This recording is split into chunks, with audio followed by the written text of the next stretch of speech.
Greetings, welcome back to my channel. Okay, so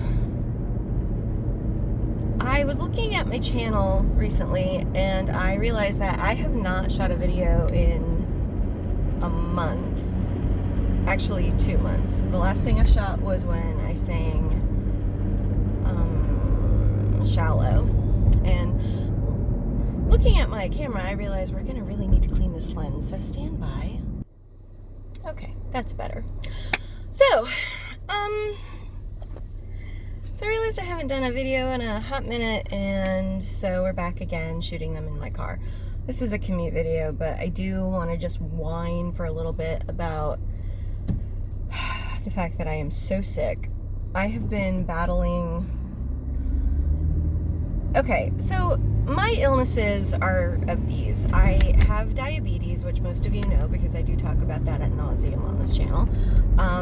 But combated with that, I also have high blood pressure. I also have fatty liver disease. I don't have high cholesterol, which was the thing that my doctor was really surprised by. She's like, you don't have high cholesterol, but I'm going to put you on Stimvastin just because I don't want you to, have a stroke and die. Because with the fatty liver and the diabetes, I'm higher risk of all of those things. So this is what happened.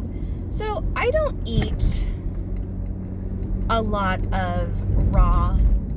Whoa! Sorry guys, I need to get like a steady cam. Sorry for the jiggliness. I don't really eat a lot of raw vegetables. Mostly because,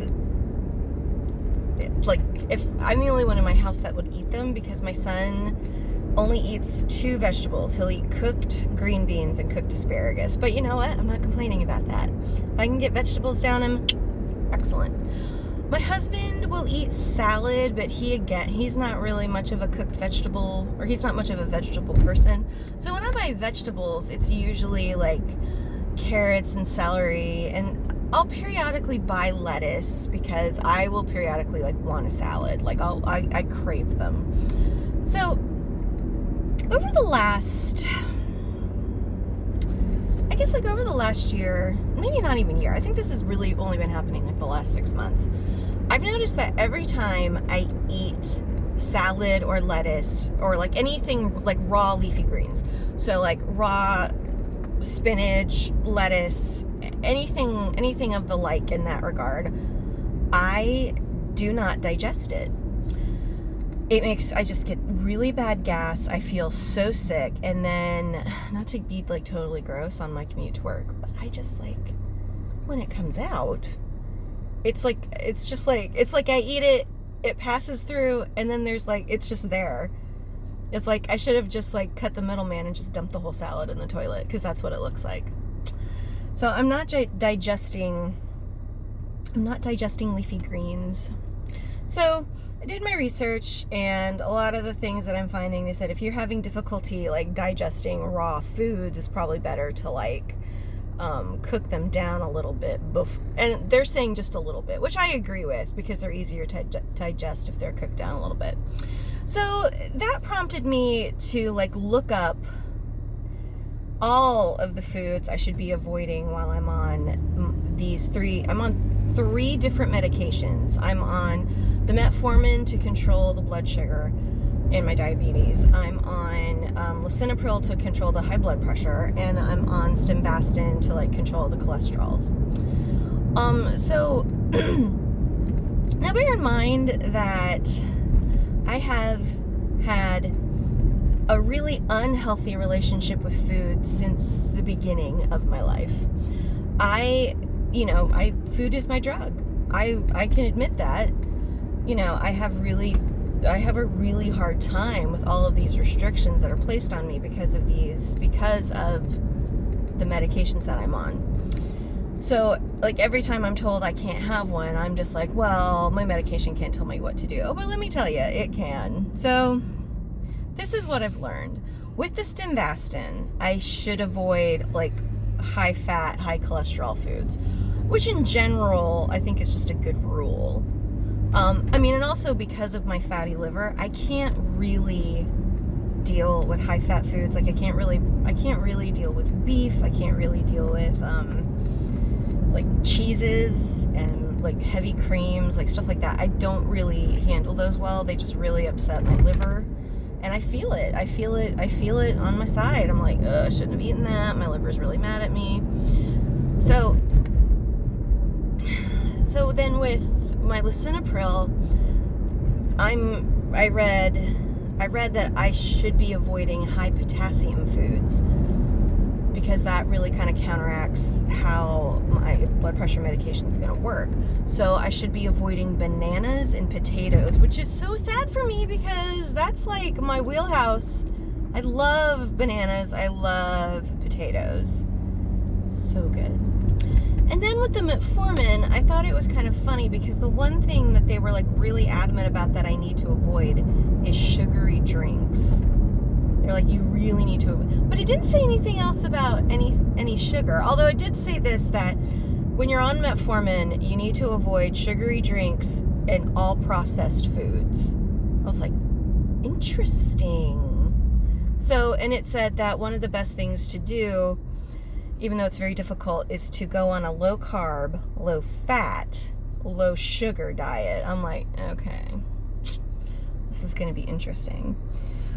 It really wants you to like increase fiber, which I'm on board with. I really do like apples, so that's not terrible. I can eat those, digest those. I don't have an issue with those.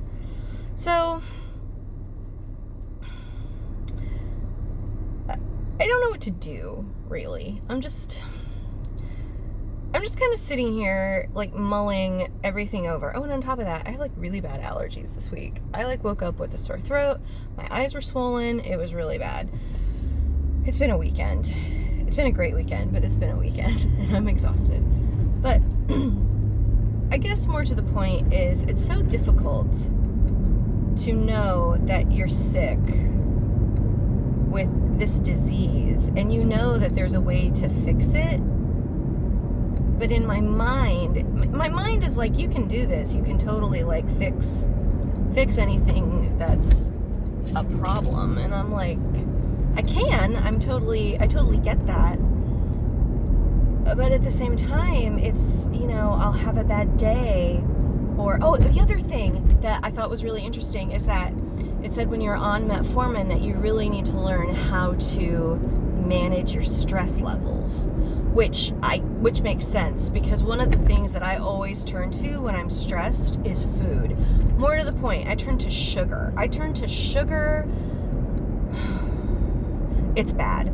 I like to say it's not, but if I'm being honest with everybody, it's bad. I have a really bad addiction to sugar. Really bad addiction to food in general, but sugar is probably the worst one.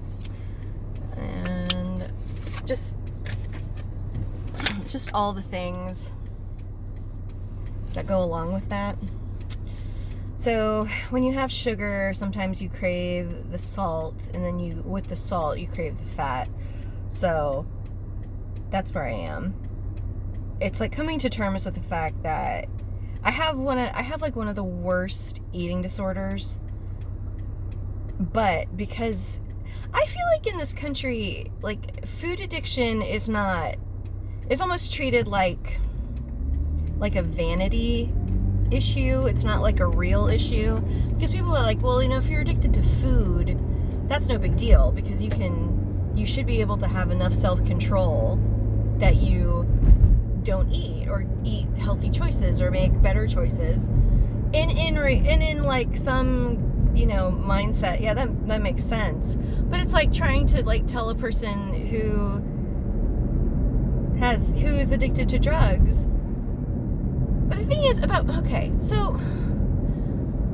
is that if you have drug addiction, I've heard this before, and I've heard this spoken by even recovering drug addicts. I've heard this from. They're like, getting off of drugs and getting off of booze was way easier than getting off of food, because you can live without alcohol, and you can live without cocaine, you can live without like all of those substances, but you know, you essentially need food to survive. You know, if you don't eat, you die.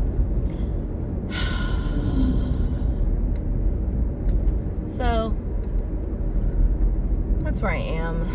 I'm sick. I'm tired of being sick. I'm tired of having this like stupid illness that I know I can control. Because it's not like it's juvenile diabetes. I can totally control it. I can totally make it so that it's easier to deal with. But I don't, and it's so hard because it's like I know I'm a good person, and I know I'm a fun person, and I love my life. I have such a hard time like parlaying that into self-love.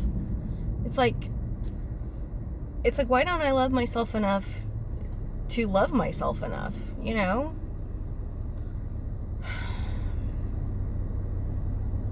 I don't know if it's just like I don't know if it's just like stress or hormones. It might be hormones. It's just so much is it's just, I feel like because I live in a constant state of survival mode, taking care of myself is not necessarily one of the priorities. I'm like, okay, gotta go to work, gotta make the money, gotta pay the bills, gotta make sure Corey is, housed, dressed, clothed, loved, all that. Gotta make sure my husband is taking care of his sleep situation. I've got to make sure he's taking his medications. I got to make sure I'm taking my medications. It's just like you're in constant survival mode. It's like I don't even know what it feels like to take like a day or even half a day to myself. Like self-care is not something that I really know how to do. And I think there's a certain element of mom guilt I feel with that. Because I'm like, I could be doing so many other things than like just being here by myself.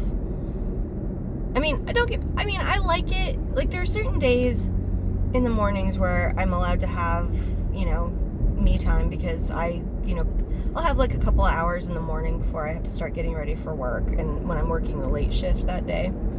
But even that is like not even, I don't even think that's considered me time because like a majority of that time I'm getting ready to go to work. So I think I need to be better at a lot of things. I need to be better about my food choices, number one. Number two, I need to practice self-care way more.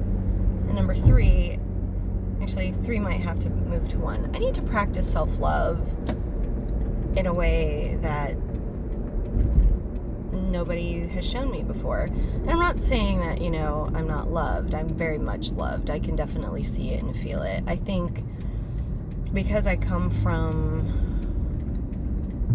a codependent background, I think it's a little bit more difficult. And I think, certain situations in my life make me feel that it's not something that I'm like really worthy of, which again is a challenge. So there you have it.